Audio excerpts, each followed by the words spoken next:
Please stand and sing together. Planting your garden of love. We put our hearts into every seed. Working in joy, calling to spirit. Filling our hearts with prosperity. It's more certain than true, closer than here. All we could hope for and more is already here.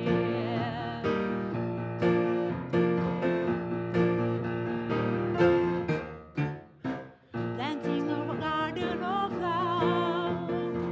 We put our hearts into every seed. Working in joy, calling to spirit. Filling our lives with prosperity. It's our knowledge and true, closer than near. All we could hope for and more is already here.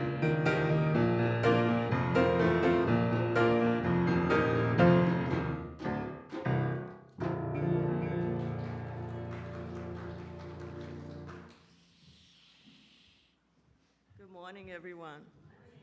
Welcome to Unity of Columbia. I wanted to make a couple of special welcomes to Nancy, who's been sick, and it's so great to see her back with us today. And I also want to welcome Stacey. She's been watching us online, and she's turned up in person today, so it's wonderful to have her with us this morning. Thank you. So great to see everyone here on this spring morning. Well, it doesn't quite feel like spring, but we need the rain, so that's good. So yes, we've arrived at spring, and just like nature, we have our seasons too. You might notice you have shifting seasons within you, and we are called to accept both our light and our shadows. We have cycles just like the seasons do. And so as we move into spring, we're kind of waking up from our winter sleep. This is a time to seek the balance between the inner and the outer, and also to seek a balance between the light in us and the more difficult side that is the darkness. So this week I'm going to give you an assignment. Are you ready for it?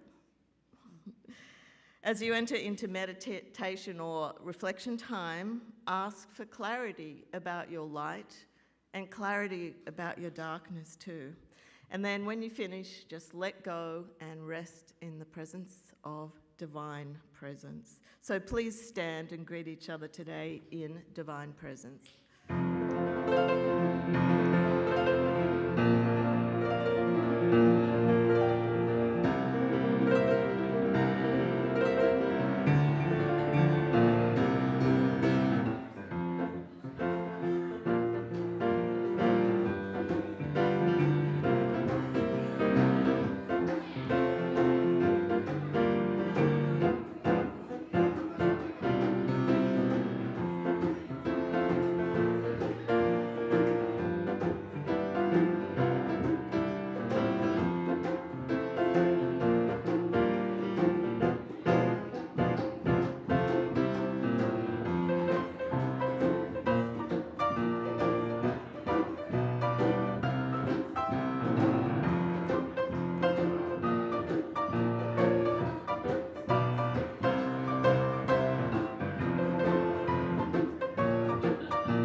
Everybody zealing with joy out there?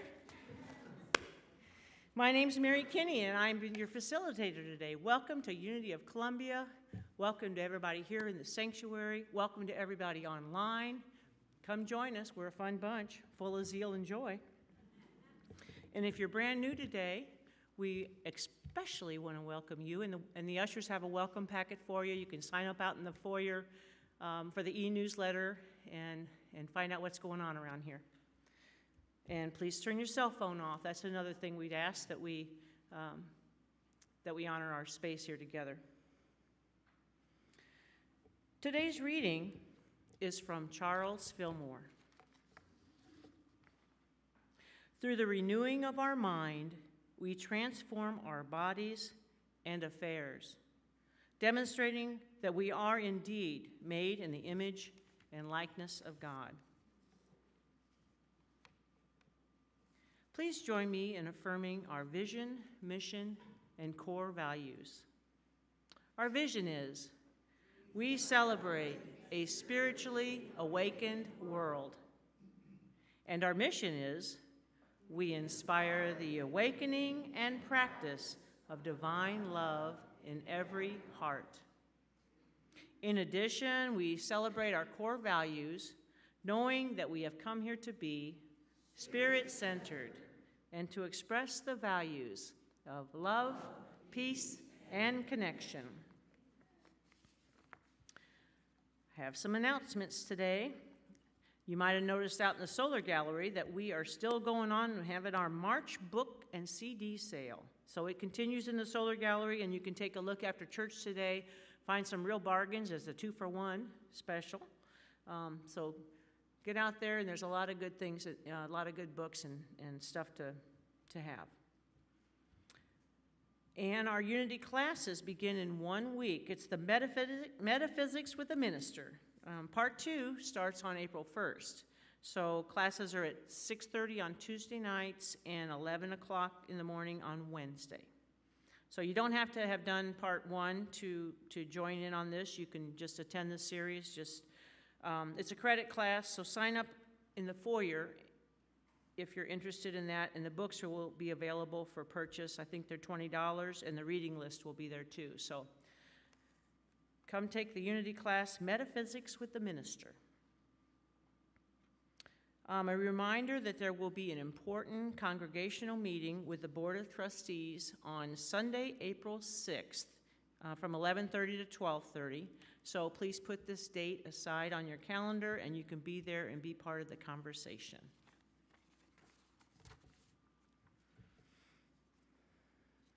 Did that too soon. Okay, the daily word today is joy. The affirmation is, joy fills my heart and warms my soul. Today, I will view the world through eyes of joy. This mindful practice will make even the most ordinary things seem special, and the things I may have taken for granted seem fresh and new. Even the energy I bring to my relationships will be imbued with harmony and peace. I will feel lighter, kinder, and more connected to the people in my life when I commit to living with joyful intention. Moments of frustration, disagreements with others, and disappointments may disturb my equilibrium for a time, but will not rob me of my joy. I honor God each time I share my joy. As I bless myself by feeling joyful, I bring more love, more peace, and more happiness into the world. Our scripture reading is from Psalms 118. This is the day the Lord has made. Let us rejoice and be glad in it. Now let's join together and read the affirmation aloud. Joy fills my heart and warms my soul.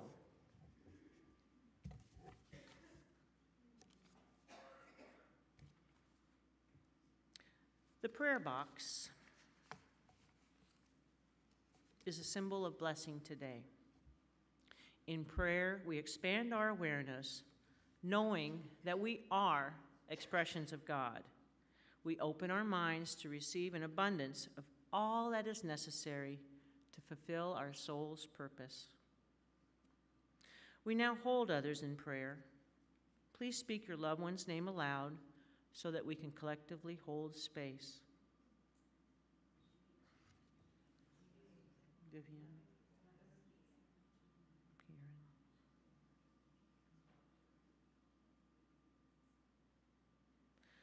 For all of the names on our hearts, know that what you have been asked for has been heard and answered. There are 2 Unity chaplains who will be available after today's service to pray with you, Ann and Carol.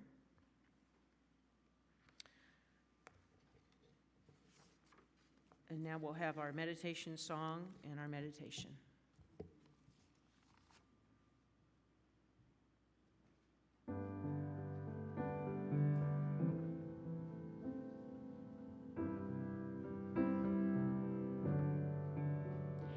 When peace like a river ascends in my way, when sorrow like sea billows roll, whatever my Lord you have taught me to say, it is well with my soul. It is well with my soul. It is well with my soul.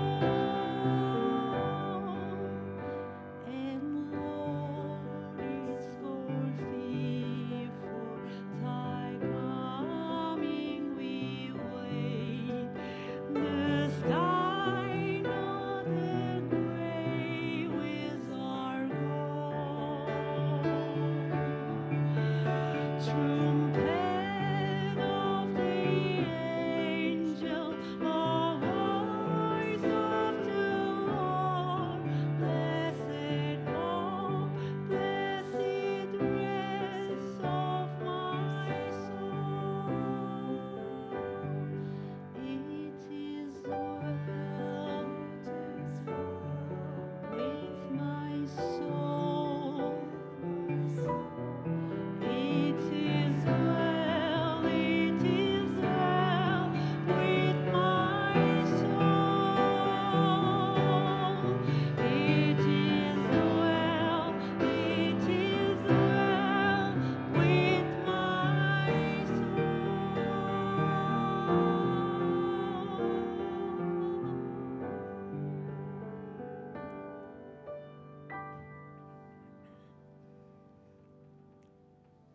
Welcome to this sacred moment of peace and renewal. Take a moment to settle into your space, finding a comfortable seat where your body feels supported. Close your eyes gently and begin to tune into the rhythm of our breath. Take a deep, soothing inhale through your nose and exhale through your mouth, releasing any tension that you may be holding. With each breath, feel your body becoming more still, grounded, and present in this moment. Let go of the outside world for now and surrender to this time of connection and reflection. Allow the air you breathe to fill your lungs and the peace around you to wash over your spirit.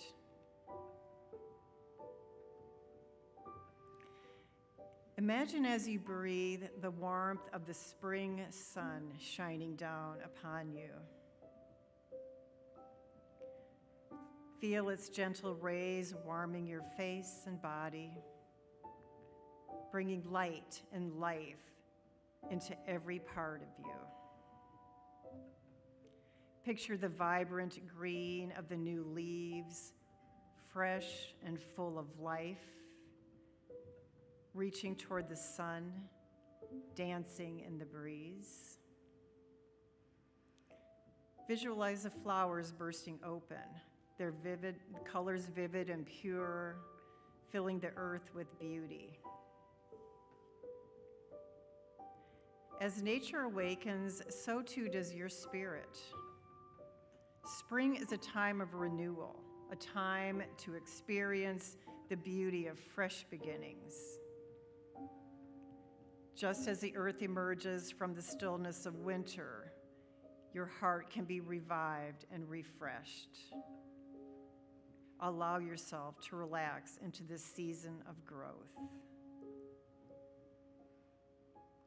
Let go of any heaviness you may be carrying, any worries, fears, or doubts that may be weighing on your soul. In this moment, know that the gentle rains and the warmth of the sun are like God's love, renewing and refreshing you. Let his love soften your heart like the spring rain softens the earth, preparing for new growth. And take a moment to reflect on the words of Isaiah 43:19. See, I am doing a new thing. Now it springs up. Do you not perceive it? God in his infinite grace is always creating something new within us. Just as the earth cannot remain the same after the rain and the sunshine, we too are transformed. We are being renewed, made again by his hand. So take another deep breath, and as you inhale, feel God's Spirit filling you with peace, hope, and joy. With each exhale, release any doubts or fears. Let them drift away, carried on the breeze like the old leaves that fall to the earth, making room for new growth. And let the Spirit wash over you like a gentle rain, cleansing and nourishing your soul, renewing you from within.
And so as we begin to close this time of meditation, slowly bring your awareness back to the present moment.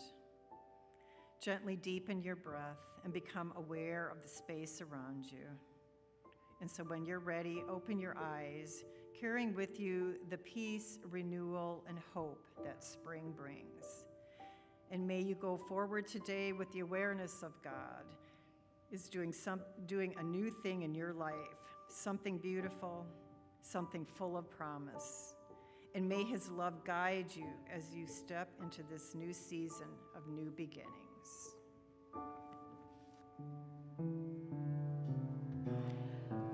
It is well with my soul. It is well with my soul.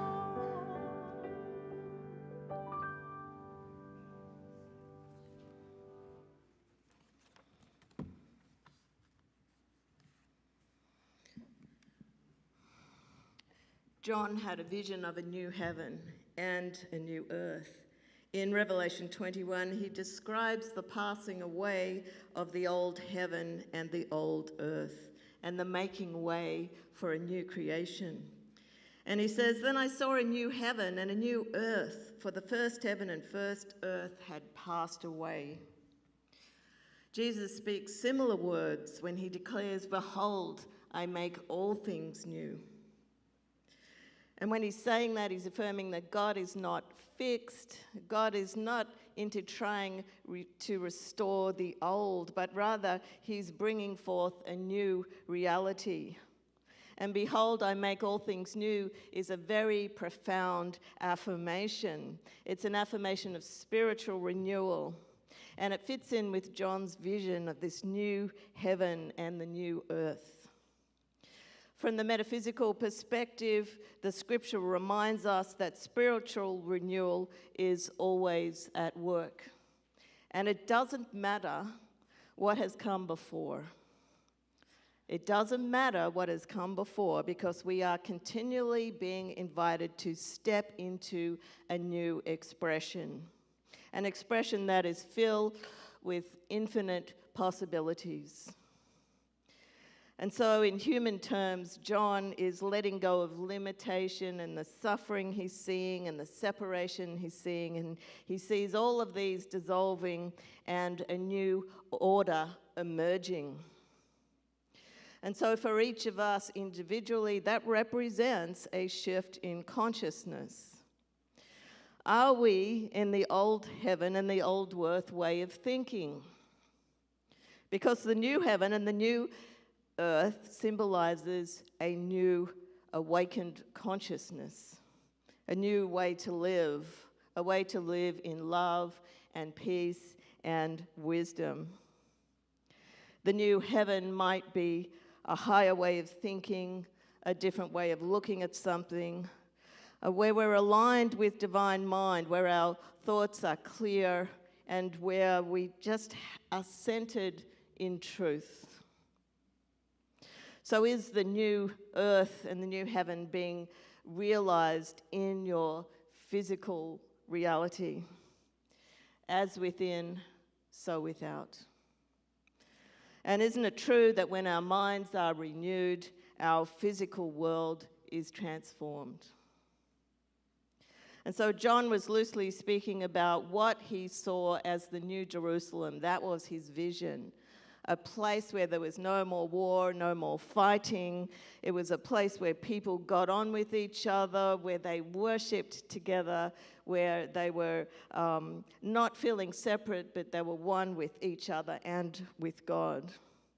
And they weren't waiting for a future kingdom, because we know that God is here in us right here and now. Charles Fillmore, in his book, Keep a True Lent, says, "There is no external condition or circumstance that can hold us in bondage when we make mental contact with God." Declare with me, there is no condition that can hold me in bondage. I'm making mental connection with God.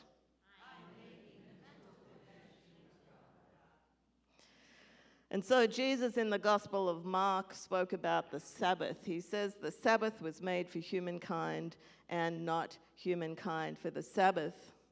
And the Sabbath was one of Jesus' key teachings. It was a spiritual practice that he wanted the people to do, but he didn't want them to think of it as a rigid type of practice that had no purpose to it. That the Sabbath was there to serve the people. It was a practice they could use. It was to uplift them. And Charles Fillmore speaks about the Sabbath. He says, the true Sabbath is when our mind is turned over to God. Very important quote. The true Sabbath is when our mind is turned over to God. Charles Fillmore, the co-founder of Unity, was a very big proponent of the Sabbath. And we all know about the 6 days of creation that we read in Genesis. Well, in Unity, there are actually 7 days of creation. And the 7th day is the Sabbath. And you know how we get going, we do things, we put a lot of energy into something, doing this, doing that to make it work. Well, Fillmore said, don't forget, the 7th day is to rest in the Sabbath. And so you do everything you can do, and on the 7th day, hand it over to God. We have to, at some point, let go of it. And, you know, the universal energy is always working. It doesn't stop when we have a rest. It just keeps going. So all that energy that you put into something new is continuing, even when you're in that quiet space of the Sabbath. In Luke 5, there's a story of Jesus standing beside the lake of Gennesaret. And he's standing on the shore, and the crowd is pressing towards him. And he sees a couple of boats on the shore. So he hops into one of the boats, and he says to Simon, well, just pull it out from the shore a bit. I'm going to give my sermon from the boat. And so he gives his sermon, and everyone's listening, and it finishes. And then he says to Simon, well, let's pull the boat further out and put the nets out.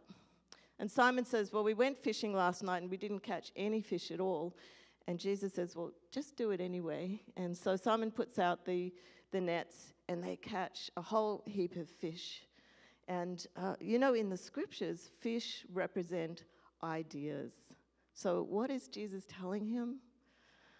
Put out the net, get your ideas. You know how all that works. You get a great idea. And here's all these ideas. Well, Fillmore says ideas are catching. Isn't that true? We're heavily charged with ideas.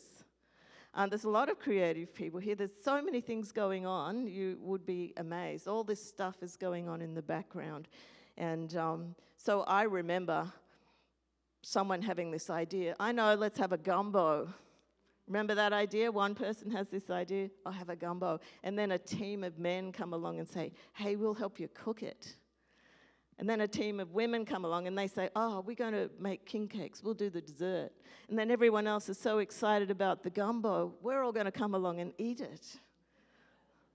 You see, because ideas are heavily charged. Fillmore says when ideas are released, they spring forth. When they're expressed, the whole race is lifted up.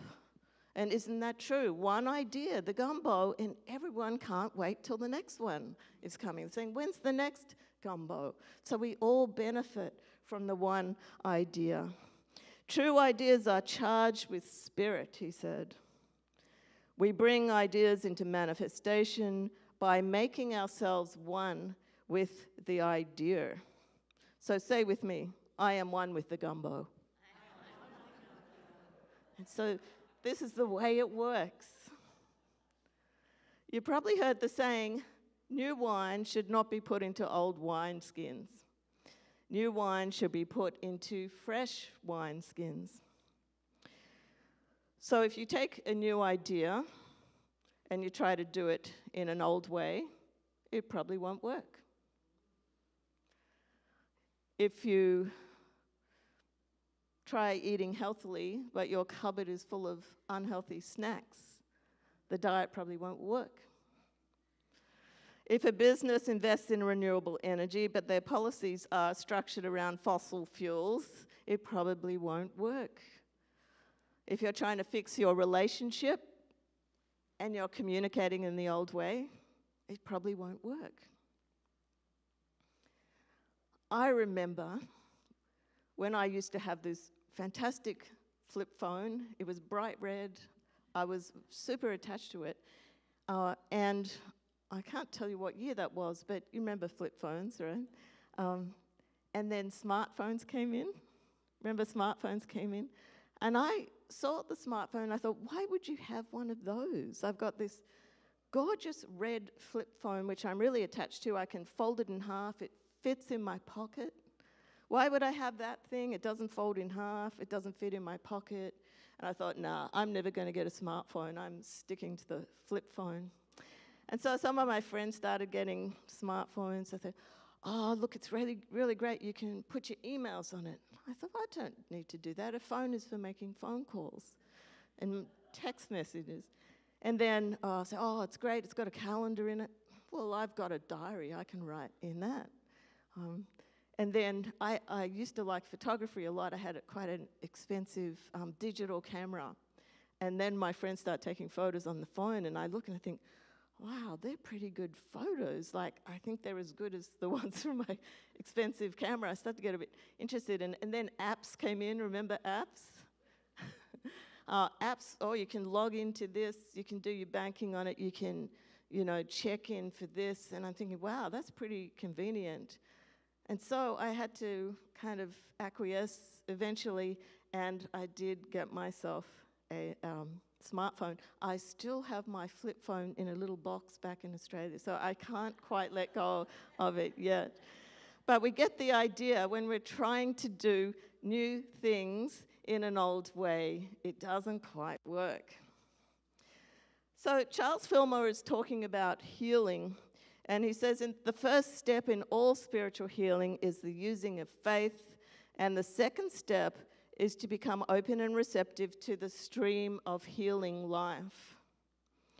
And so the early Christians really understood how that worked. They understood about how God's energy went through them. And in fact, if they had to do a healing or they had to do something big in their community, they would prepare themselves. So they discovered that if they repeated a prayer over and over, and they used the most powerful prayer ever written, which is the Lord's Prayer, that Christ energy within them was activated. So you know the prayer, Our Father who art in heaven, hallowed be thy name. Thy kingdom come, thy will be done on earth as it is in heaven. So really powerful words. You see, they were calling forth this spiritual energy.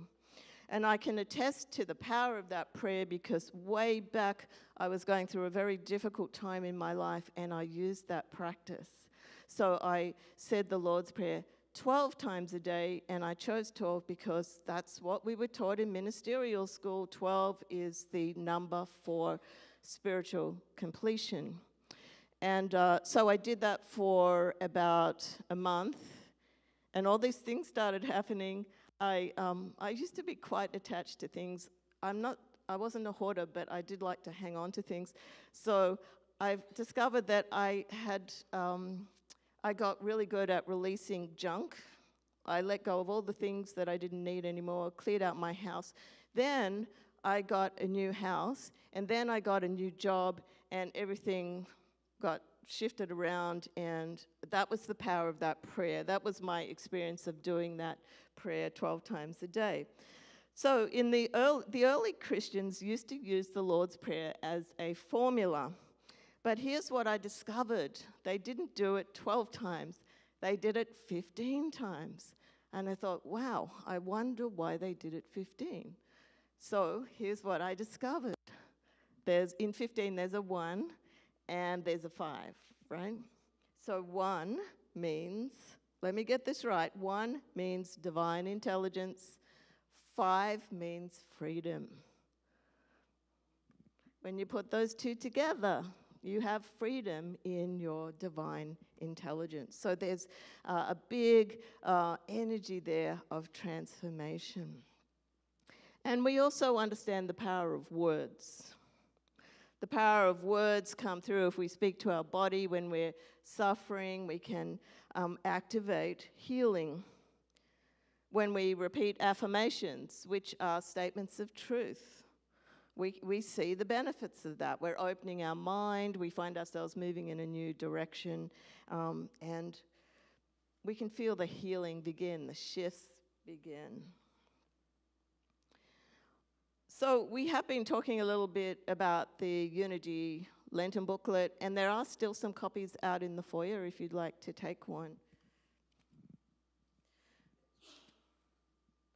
And it says in here, Jesus prayed no matter what.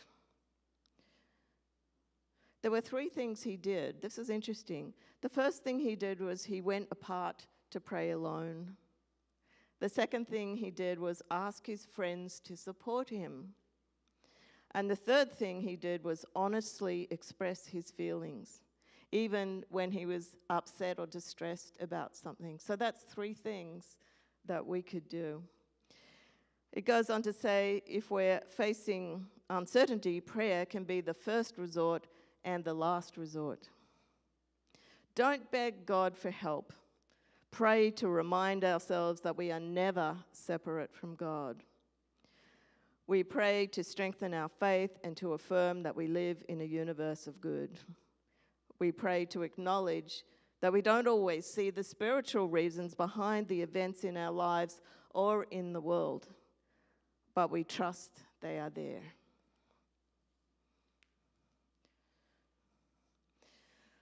And so Eric Butterworth, which was one of the great Unity writers, just speaks about laying treasures in heaven. And this is another key idea of Jesus. Butterworth says, build a mental bank account of faith. I love that. Build a mental bank account of faith. Become aware of the opulent substance of spirit, and know that the consciousness will always attract us to us experiences that reflect our mental pattern. So as within, so without. And so we develop patience. And, you know, patience is freedom from personal thinking. That sounds good to me. Anybody need some freedom from personal thinking? It's a kind of attitude of mind where we feel calm and poised, and we trust that even in the face of difficulty, that we can be spared from the chaos or from the worry. Charles Fillmore says, patience gives us self-control, and we unfold the capacity to direct our behavior in right ways. So it really is the realization of our spiritual self. Revelation speaks of the new heaven and the new earth. And it says, there will be a loftier race with flame of freedom in their souls and light of knowledge in their eyes, where the home of God is among mortals. And I was reading a contemporary version of the Bible, and it called this the new created, referred to this new race as the new created, and it said, look, I'm making everything new. So Fillmore says the time is ripe for the advent of a new race, and what he was really talking about was a spiritualized people. He calls it the advent of the spiritualized man. And he refers to the true overcomer. He says that we can be true overcomers if we are spiritualized in our consciousness. So let's declare together today, behold, I make all things new. And so it is.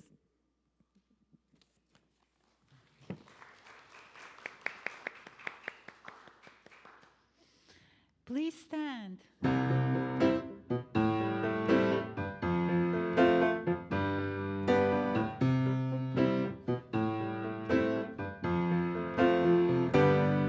I relax, let go, release and surrender. I relax, let go, release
Thank you, Reverend Ann.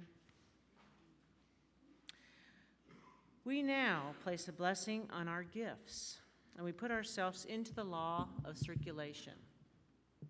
If you are joining us online and you've been blessed by today's message, I invite you to go to the giving page on our website, and that is unityofcolumbia.org. Your gift will help keep these services online. As we support our spiritual community, please take your offering, whether you give electronically, by check, or cash. Hold it in your hand, hold it in your heart, as we affirm these words together. Divine love, one with me, blesses and multiplies all that I am, all that I give, and all that I receive. I am joy-filled and grateful.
This community is a self-supporting community, and that means it relies solely on your offerings for it to operate. So we're very grateful to for the gifts that you give. So today we're going to bless this offering, and we say thank you for your gifts, and that we know that these gifts have been given freely and with love to do God's work through this ministry. And so it is. Amen.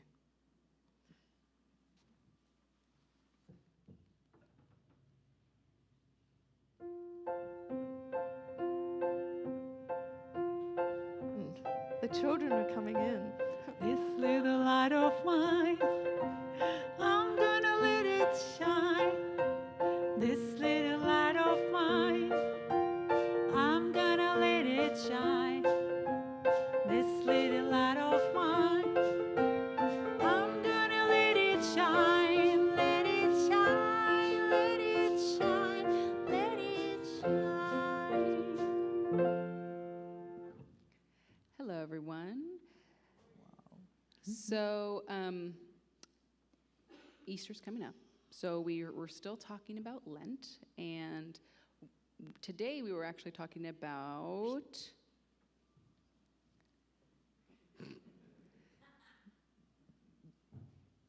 Palm Sunday. That's right. We were talking about Palm Sunday today a little bit and the triumphal entry. And we did a little exercise. Does anyone remember what the exercise was that we did today with where we were letting things go?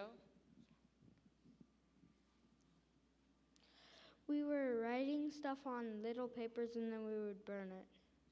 That's right. Yeah, we were using some flash paper. I'm not sure if you guys are familiar with that, but has quite the appearance when we burned it up.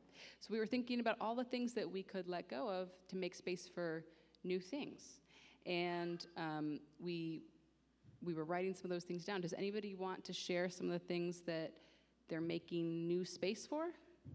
The good things they want to let in? Love. Love, that's a good one. Anyone else have some? We had some good thoughts when we were in our room, yeah. Kindness. Kindness, love and kindness, those are some really good ones. Yeah, so that's kind of what we're thinking about as we're going towards Easter, things that we're letting go of and things that are coming into our life. Okay, we're going to bless our children.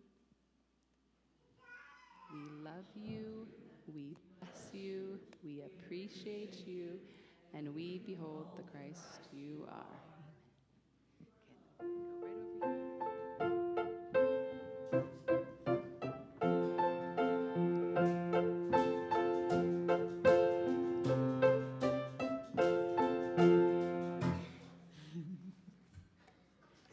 Please rise and sing with us the prayer for protection.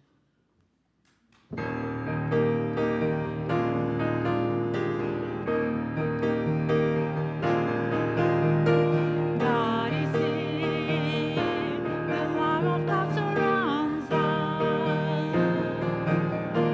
God is here, the love of God enfolds us. The power of God protects us. The presence of God watches over us whenever we are. God is. It's spring, time to renew our minds, refresh our actions. We are new and full of spirit. Wherever we are, God is.